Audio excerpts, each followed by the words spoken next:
తులసి శంఖచూడుల పరిణయం. తులసీదేవి ఇక్కడికి ప్రసంగం చాలించింది. ఇద్దరూ క్షణకాలం మౌనంగా ఉండిపోయారు. అప్పుడు బ్రహ్మదేవుడు వచ్చి, శంఖచూడ, ఏం చేస్తున్నావు? కబుర్లు చెబుతూ కూర్చున్నావా? గాంధర్వ పద్ధతిలో తులసీదేవి పాణిగ్రహణం చెయ్యి.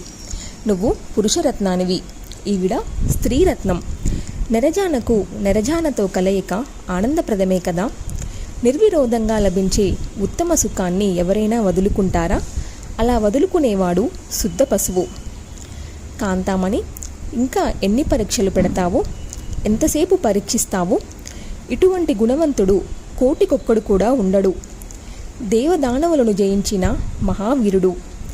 లక్ష్మీ శ్రీహరులలాగా, రాధాకృష్ణులలాగా, నేను సరస్వతిలాగా, భవుడు భవానీలాగా, ధరాదేవి వరాహమూర్తులలాగా, అనసూయ అత్రి మహర్షులలాగా, నలదమయంతులలాగా, రోహిణీ చంద్రులలాగా, రతి మన్మధులలాగా, దితి కశ్యపులలాగా, వశిష్ఠ అరుంధతులలాగా, అహల్య గౌతములలాగా, కర్దమ దేవహతుల్లాగా, తారా బృహస్పతుల్లాగా, శతరూప మన్వంతుల్లాగా, దక్షిణ యజ్ఞ దేవతల్లాగా, స్వాహాహుతాశయుల్లాగా, సచీదేవేంద్రుల్లాగా, పుష్టిదేవి గణపతుల్లాగా,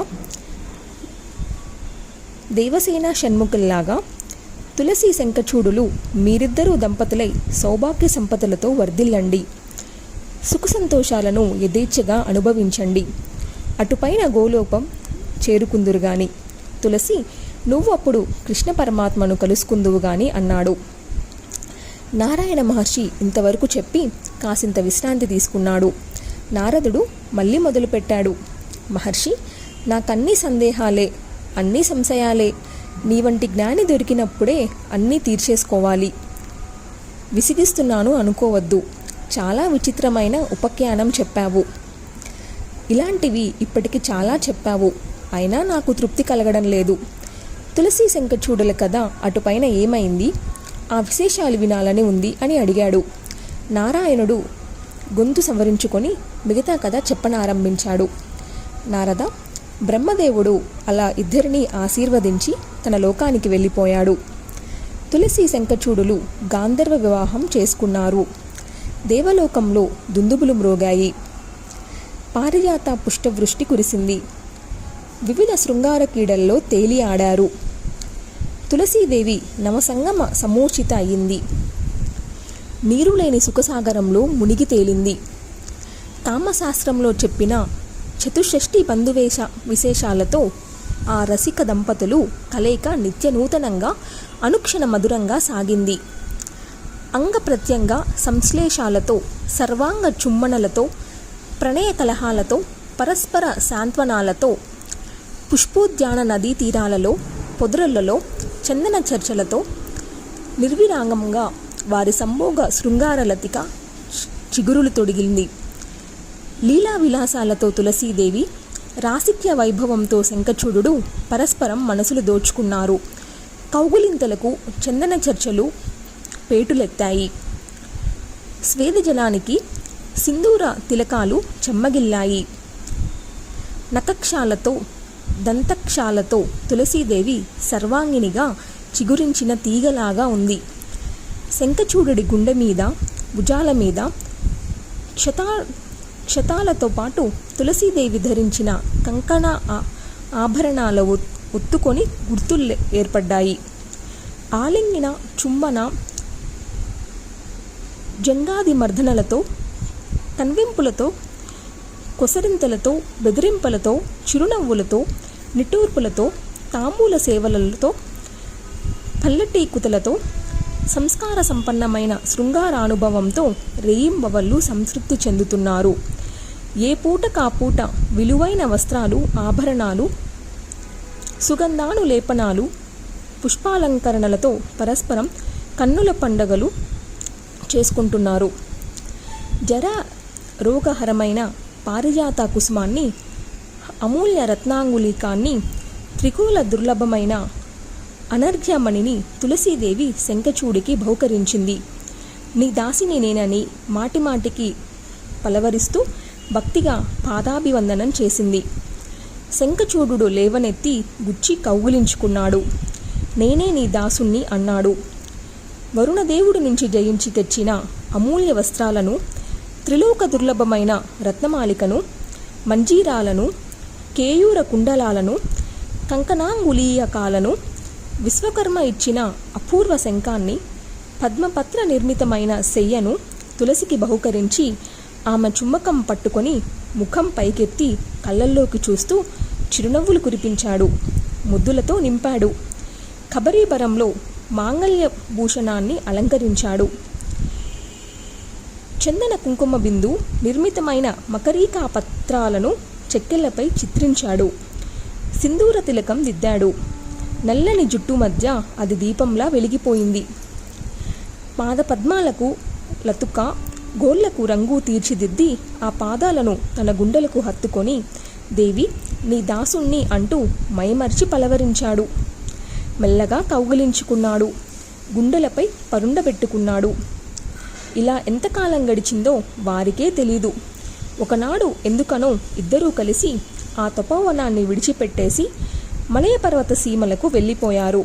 అక్కడ ప్రతి శిఖరం మీద, ప్రతి సానువులోనూ, ప్రతి వనంలోనూ, ప్రతి పొదరింట, ప్రతి గుహాలలోనూ, ప్రతి సరస్సులోనూ, ప్రతి నదీ తీరంలోనూ, ప్రతి పులినతలం మీద తామే అయి క్రీడించారు.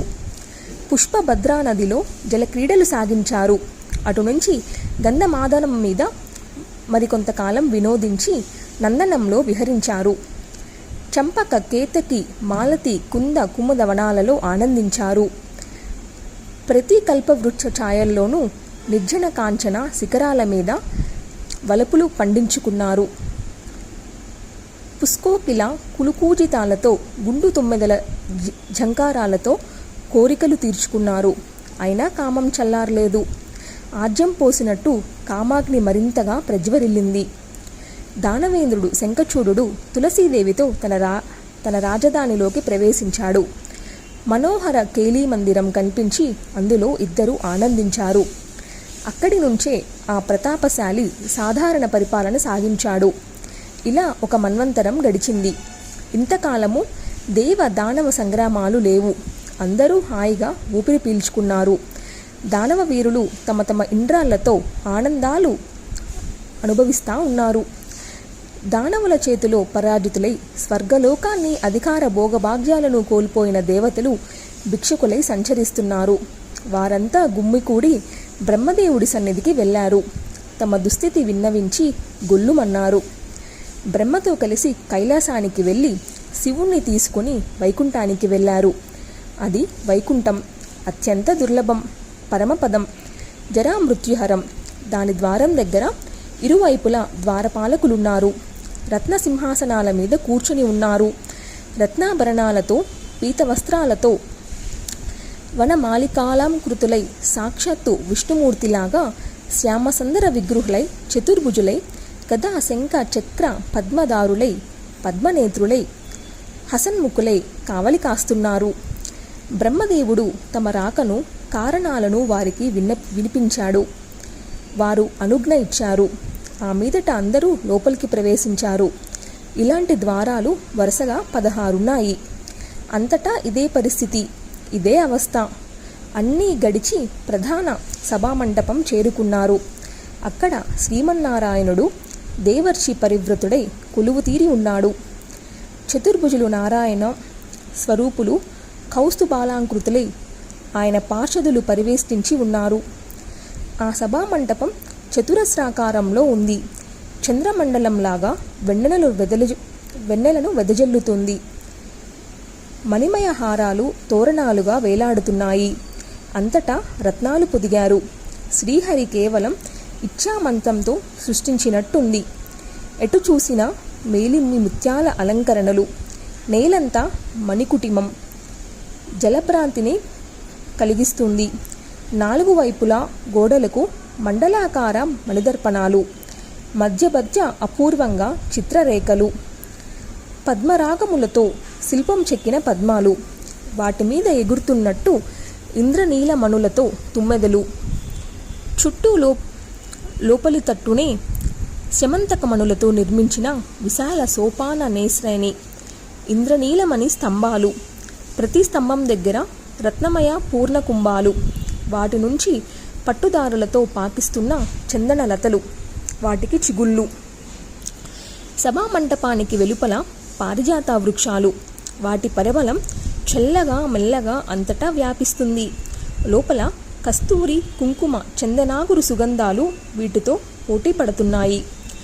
సహస్రయోజన విస్తీర్ణమైన ఆ మహామంటపంలో ఒకవైపున విద్యాధర స్త్రీలు మనోహరంగా నృత్యాలు చేస్తున్నారు.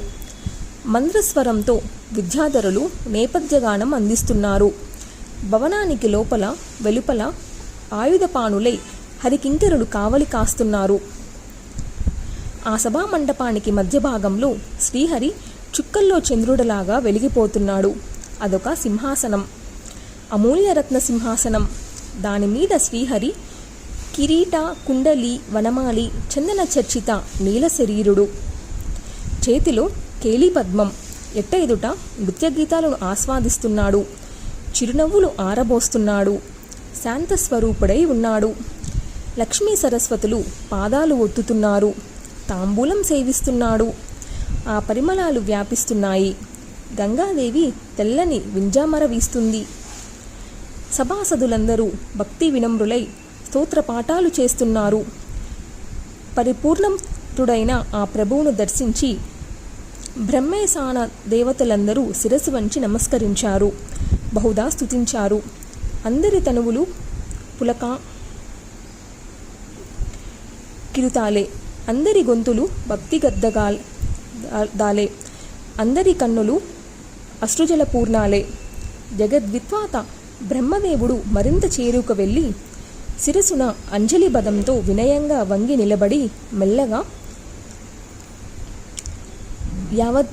యావత్ భాతమంతా వినిపించాడు. అంతా విన్న శ్రీహరి ఒక మందహాసం చేసి రహస్యంగా పలికాడు.